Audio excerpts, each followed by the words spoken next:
Everyone, please give a round of applause and welcome Ram as we get started. No, I'm using. All right, hello everybody. Thank you for coming to my presentation, Tales from an OpenStack Operations team. I've actually timed this to be 20 minutes, so I've got 5 minutes worth of questions, so I'll move straight into it. So just a quick bio about myself. My name is Rarm Nagalingam. I'm employed as a senior Red Hat consultant, but I'm really a DevOps jack-of-all-trades engineer. I saw you guys wondering what that was. I'm a full-time on-premise engineer with, and my current engagement has been running for nearly 18 months.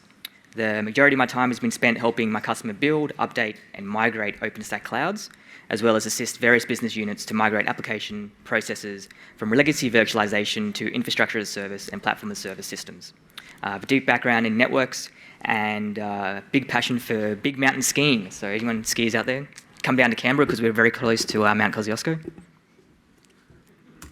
So, sorry.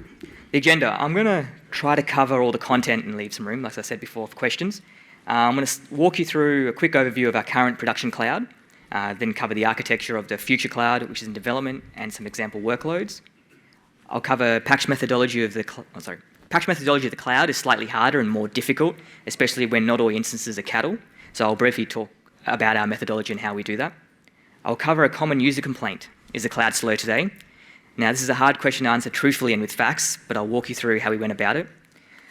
I'll cover how we evolved from troubleshooting methodologies and the tools that assisted us. The blame game, we often hear it's the network team's problem. No, it's a storage team. Oh, wait, the old app servers are down. It's actually the directory services team problem. How you handle this is important, and especially when it comes to asking for more money. Fool me once, shame on you. Fool me twice, monitor it. And I won't cover what happens if you fool me 3 times, but suffice to say, my LinkedIn profile will probably state I'm looking for work. And lastly, my favourite, role-playing. Like an elite unit, whether it be fireys, police rescue, paramedics, or special forces, training and role-playing is an important process to ensure you're operating at your peak potential. So, I'm just going to cover the architecture. Oops. So, this deployment's pretty standard.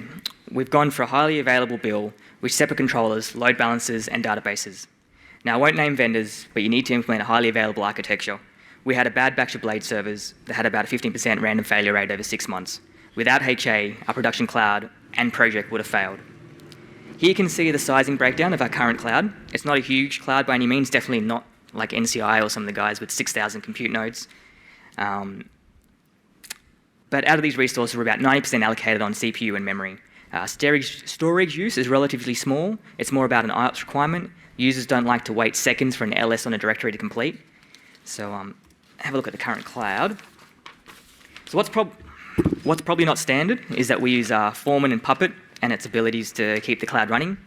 But we didn't want any of the variables and parameters stored in a database in Foreman. So we wrote a custom, well, I didn't write it, Max, sitting down there, wrote a custom script to read variables from a flat YAML file and then format them into Foreman host groups with the correct variables and parameters to allow us to deploy the cloud. This allows us to have identical QA and production clouds with Git control versioning on the variables, which is extremely important if you want to do proper CI/CD, continuous integration, continuous development workflow. This also means all changes are tested via Tempest and Rally continuously. This allows us to back out if a patch is bad and test RPM and pip updates because they will conflict if you're doing custom monitoring scripts that will conflict with the supported RPMs. We also rely heavily on ELK, that's Elasticsearch, Logstash, and Kibana for log aggregation, and Nagios for monitoring. One of the other important differences is we use external load balancers to terminate both SSL connections to the cloud while load sharing connections to controllers, and that's because Icehouse didn't support SSL endpoints at that time. So where we're headed. We're going from OSP 5, which is Icehouse, to OSP 8. This is not going to be an in-place upgrade. We're going to stand up 2 clouds and migrate workloads across. That's why I found the Guts presentation really interesting by the Aptero guys. So we've also moved from a Foreman-based deployer to OOO, which is RHOSPD, which is based on heat and existing OpenStack technologies. So depending on your viewpoint, that could be better or worse, but the best thing is all the configuration is file-based, which lends itself perfectly for CI/CD pipelining. The other big change is storage. So we had a lot of issues with our existing storage. We were provided Fibre Channel and NFS. We actually provided 2 Fibre Channel arrays. Both of them, the drivers provided didn't work. and we found they were causing stability issues in their own right. So we ripped out the drivers and we were left with NFS. So NFS works, but once again, performance started to become poor. And looking at a cost versus return, the existing integration with OpenStack, we decided to go with Ceph. This was just before Red Hat purchased the company Inktank, the company behind Ceph, and before Ceph became a OpenStack reference architecture. Also, we had, this is what also, with this, when going down this decision, you have to deal with your internal storage vendors or internal storage team and bring them on board. So initially they're like, what's this Ceph software-defined storage? I don't understand it. But we were able to convince them and rectify the issues through training and metrics, improving the position. And also we use Ansible for our self-deployments and management, and Satellite 6 for the OS provisioning and patching. But essentially everything else is the same. We've got a similar, highly available architecture. Another note on storage, which was also covered by the Catalyst guys. If you do the maths, you'll probably find NVMe cards for journals are actually cheaper and faster than SSDs. So, as you also noticed on my previous slide, I highlighted the RAM. Well, this leads me to the current workloads. We have cloud apps, web apps, and a lot of what I term cloudy VMs. These are not scale-out apps. They're scale-up, but have been augmented to run on the cloud. Some of these apps require between 64 and 96 gig of RAM per instance, but it's the journey about the cloud. If the quicker and easier we make it for developers, the faster they'll port apps to the cloud. So just to take note, when engaging with developers, to do the cloud properly, they will have to do some recode. Because it's not because OpenStack's slower than other technologies, but you can't treat it like running your code on bare metal servers. One example that we have to do was we supported an app that basically copied files around the file system and did operations upon them. This was a synchronous pipeline, so there's no reason for the files to be copied. The problem was each manipulation was done by a different process and expected a separate file handle. This was solved quite easily by adding some additional code, which essentially allowed a pointer to be passed between each of the processes. So to summarize, the cloud won't fix bad code, but it can force you to write your code better. So your developers have to be open to this idea. So that's what your developers expect from you. But what might they? That's what your developers expect. That's what you expect from your developers. But what might they expect from you?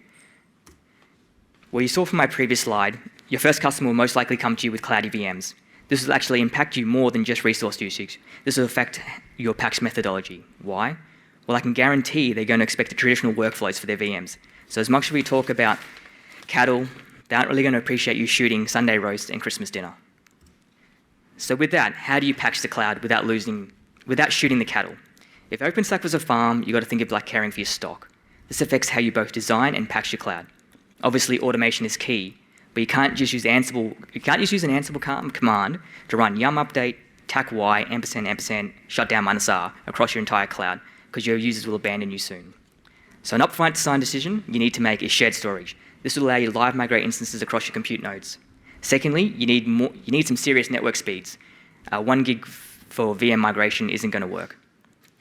And you should ensure that the QEMU guest agent is installed and activated on all your instances. You'll also need to tag them in glance so that Nova knows that,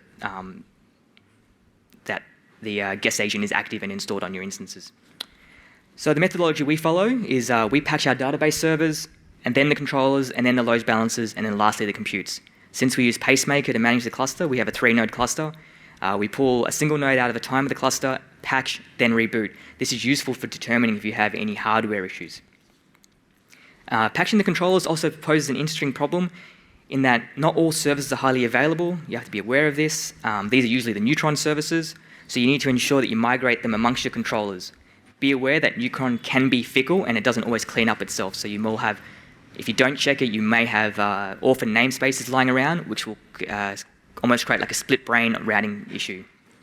Then you get to the compute nodes. That's fairly simple. You just stop the service. You pull that compute node out of the Nova hypervisor list and then start the live migration process, and then they'll move across. But be aware that instances with 100 gig of RAM that are active, the instance may fail to migrate. So you have to pre-warn those users. Use the scripts like the Catalyst guy was saying, or Bruno, sorry, not the guy. So you can warn those users that their instance may fail, or they can shut down, or they have to be able to handle the instance being rebooted. So now you've seen, so now you have your patch methodology down pat. You need to start handling support questions. Now this is a common one. This is a question we receive often. As a DevOps team, We both support, build, develop, and patch the cloud. So we couldn't hide behind a service desk because my customer is sitting in the next bay across from me and was reach over and go, hey, fix it. So how do you respond to this? I would say most teams start with this, option 1. It's called the scattergun. You'll find a user will say they're experiencing dropouts to their VM. So we could say it's a network issue. Well, what's causing it? You ping the instance, it works for you. So then you start restarting services until VM comes good. During this process, you'll probably rectify the issue, but you won't know what caused the issue or how to prevent it in the future. This is how everyone starts. Don't feel bad about it. But what you want to do is progress as quickly as possible to option 2. Option 2, become an elite cloud admin. One of the best trainers I've ever had the pleasure of being trained by was Nabi Cochran. He's a Cisco trainer. And something he said to me stuck with me to this day. Never type a command without knowing what you're expecting to see. He took that to the extreme where if you tabbed complete a command on a Cisco router, he rebooted it. So if you're halfway through your CCIE exam and you did that, yeah. So you learn pretty quickly to know everything that's happening. Take time to understand the problem. Lab the issues. Try to recreate the problem in QA. I find drawing flowcharts help.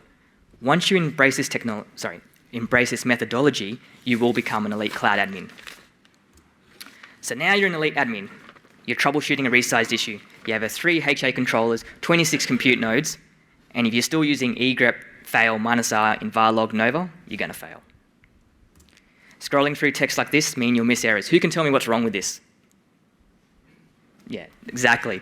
This is what I call troubleshooting from the 90s. Use log aggregation. I like Elasticsearch, which is, once again, Logstash, Kibana, and Elasticsearch. It's open source. You can install it. Here's an example of an Elasticsearch screen. This is actually, I ripped off the OpenStack website. So this is for their own, I think, CI/CD pipeline testing. Your support infrastructure is just as important as the cloud. Use monitoring tools. I like a Singer. My customer uses Nagios. It doesn't matter as long as you're using something to monitor infrastructure that provides more than just up-down monitoring. And I don't mean the guy in the next cubicle who's going to tell you when the cloud's down. So testing in prod, don't do it. QA is your friend. OpenStack lends itself to be testable, buildable via automation. If you test in prod, you're going to be polishing your resume. Understandably, not everyone can afford a QA environment that mimics production with all its hardware, but OpenStack can be deployed on a completely virtual environment and supports nested virtualization, so there's no excuse for not having a QA environment and pushing code to production without testing. OOO itself is fully documented on how to deploy virtual clouds using single KVM hosts running libvirt. This is actually how we deploy how all our development work's done. So since OOO is based on heat, which is file-based, we push all our changes into Stash via Git and then merge into a QA repository, which then allows us to merge many of the developers' use worth of code, deploy into QA, test it, and then assuming everything comes back green, we can then push to production. This allows various admins to work on different patches and then layer their changes, regress them in QA without touching production, and then staying employed.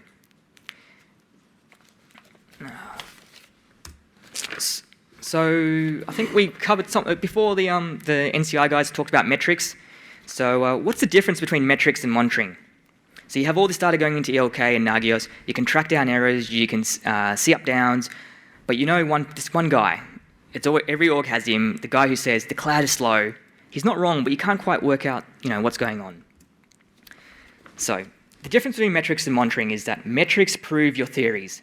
Metrics should be unbiased, trackable, used for correlation. However, remember, correlation does not imply causation, which means if storage is slow, it doesn't mean it's a storage problem. Use ELK to start recording metrics because you will need it when we get to the let's play the blame game. So you're back to the cloud is slow. You think it might be a storage problem. Well, the storage team says the controller isn't overloaded. It must be the network. The network team goes, you're smoking. You have a 100 gig backbone. You guys aren't even peaking. You must be the storage team. Or your application. Actually, it must be OpenStack that's broken. So this is a pretty important issue. You don't want your project receiving a bad reputation, and you obviously don't want to have this fight with the people from the non-cloud camps. So how do you go about answering this? Well, you need metrics. Start by recording data from a short list of where you think the bottleneck's coming from.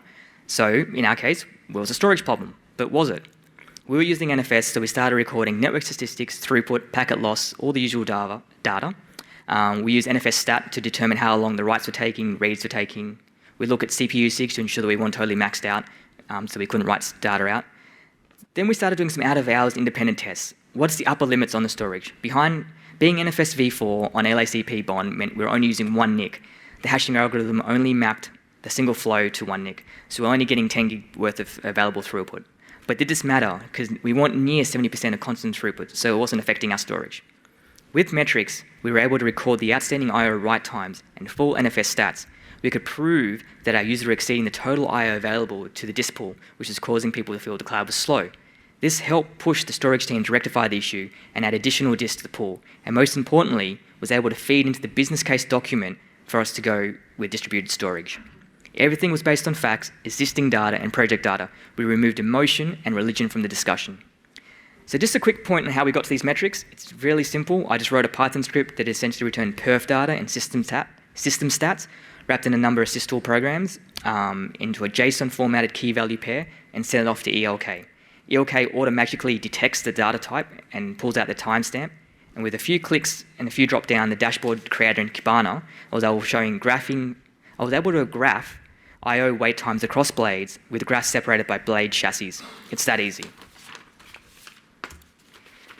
So, fool me once, shame on you, fool me twice, monitor it. Now this is some recommendations. Obviously, if you do something twice, automate it. So, if you're troubleshooting an issue, you fix the issue. Take a second to think, what caused it? Is it likely to happen again?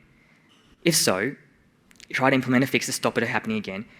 2, make sure you monitor it and provide an error message where it links to an internal wiki page explaining the error and how to rectify a problem the second time if it can't be automated. This methodology has all but eliminated some real support issues with the cloud. And I think Max will agree here. I don't think we've had a real support issue in the last, an undocumented support issue in the last 4 months. So this is my favorite, Roleplay. Like any elite unit, whether it be fire, east, police, rescue, paramedics, special forces, training and role-playing is really important. Use your QA cloud though. Don't do this in prod. Using your QA and a history of the user issues experienced over the time of running the cloud, I ran a scenario thing with my customer. So it was run late last year. The rules are fairly simple. Each task had to be completed in 20 minutes with 10 minutes allocated for a debrief. At the start of each exercise, a volunteer, which was different each time, would take charge, coordinate how to approach the problem. As the person running the thing, I was unable to assist with the problem solving, but could drop hints along the way. My role was to purposely nobble the quality assurance cloud at the start of each exercise and facilitate the debrief. The feedback was overwhelmingly positive. The team found the scenarios useful in honing their troubleshooting processes, and time limits assisted in creating a real-life urgency. The scenarios also became a precursor to the internal knowledge base on how to solve issues. Remember I mentioned the monitor likely key issues and provide a link to how they get fixed? Well, this is the start of that journey to following that methodology. So here's an example of one I followed. You arrive at work, discover one of your compute nodes have been hard powered off. The node is running 3 high priority instances, 60 gig Windows instances and 2 medium rel instances. The goal, without rebuilding the compute node, restart instances on another node. So that sounds pretty simple. Add that time pressure. Some of the admins, wanted to rebuild the instance. Others claimed you couldn't recover it. Some had never heard of libgustfs tools. So as a group exercise, knowledge flowed and knowledge was gained. It was also viewed as a team building exercise. And mystery slide. So this is really important. No amount of HA or automation will fix something when someone does something stupid, like in this scenario. I won't say which admin did this. One of the admins actually accidentally dropped a database table. However, rather than clearing out redundant data, they dropped all the tables from the OpenStack Nova database. Thankfully, someone saw the user do this and could respond quickly. So the goal was to redirect users to a temporary site stating the outages occurred, restore the database, and ensure all services could interact before removing the redirect. Now, if you don't have a backup strategy before this scenario, you do now. It's working through scenarios like this, training, role-playing, that will make you an elite cloud admin. So that's it, and time for a few questions. Hopefully.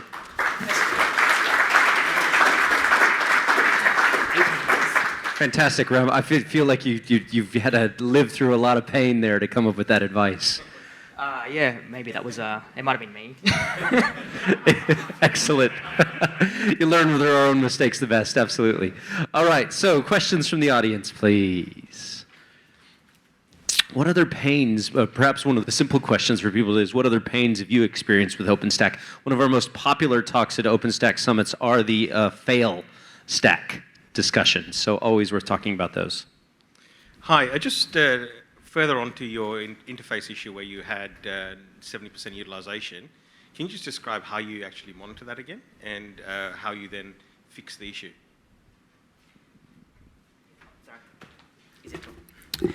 So there's a custom script that was just pulling interface stats that was then formatting JSON and sending it to ELK so we could graph a trend across time.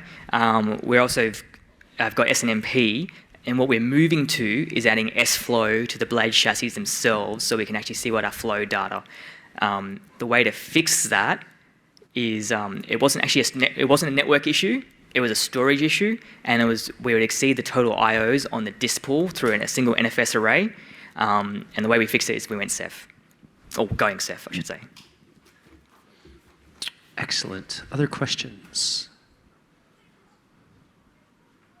Any other pains people have experienced themselves I'm interested in? Feel free to help me. So you're talking in that example about like restoring a Nova database. So something like that, which is like changing minute by minute all the time, and you go, okay, we'll restore last night's backup or something. You know, I guess it's better than nothing. It's still not completely up to date, though, is it? No, thankfully Max saw me do that, and we were able to put a fix in and restore the database. I think you've also got transaction history, which you can go back through if you understand MariaDB well enough. You can restore back from that, but unless you're doing a transaction replication somewhere else, yeah, you're going to lose maybe a day's worth of usage, assuming it happens on the Friday. One of the really good clouds to watch is OpenStack runs its own infra cloud, which does all the testing that a lot of the DevCore stuff goes through. And that, of course, is developed in the open. So if you want to see a lot of pain and a lot of solutions to that pain, it's well worth Googling infra and OpenStack, where there is a listserv and IRC. And they not only run one cloud, but they get clouds donated from several providers. So they have to run across several different hardwares, data centers, hypervisors, and all the rest of it. So yes, a lot of things being solved out there. One last question. Saw one over this way, I thought. I think it was the gentleman in the blue shirt. Ah, lovely. Turquoise. When you talked about using metrics to prove what the problem was and how to solve it, do you keep those metrics and use them for trend analysis to see if you're heading in problem direction? Yep, so we keep them for 90 days at the moment, and that's just because of the storage use that we have, because we're recording so much. We intend to extend that cluster and use it for projection data. Fantastic. Let's give Ram one more round of applause. Thank you, Ram. Appreciate it.